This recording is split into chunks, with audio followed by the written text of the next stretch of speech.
kan jaalatan irraa wanjibbaan daban ji'itu mammakaa duruu Oromoonni eegaa si qajeelte alagaa lubbuuni deemi nagayatti sin dhibin karaa eegaa si qajeelte alagaa lubbuuni deemi nagayatti sin dhibin karaa.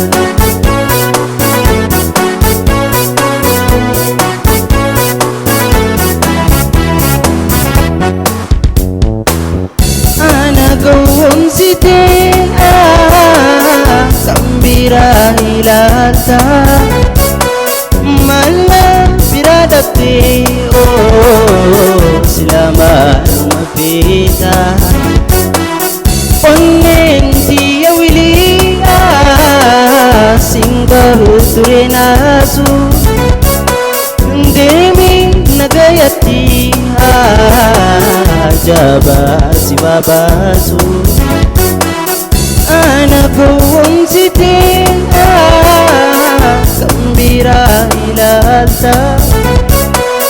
mala biraa dhabdee silaamaadhuma feeta onneen tiyya wilii singahu ture naasu deemi nagayatti jabaa si babaasu hedduun si jaaladhaan inni toosiif bane hawwaa sin jibbine sumaatu nagane na jaaladhu je'ee lamuu sin kadhadhu gantuu akka keetii deemi barbaaddadhu waa'ee.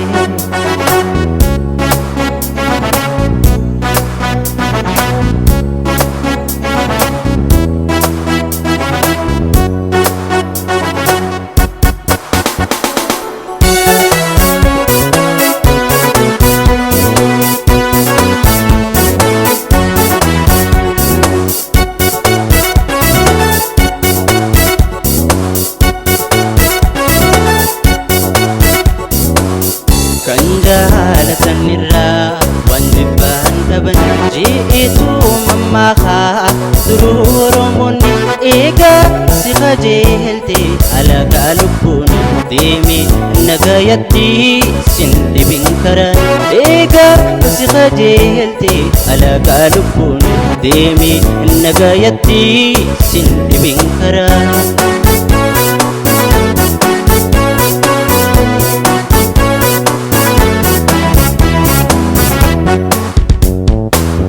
Gowwomati ilaaliyaa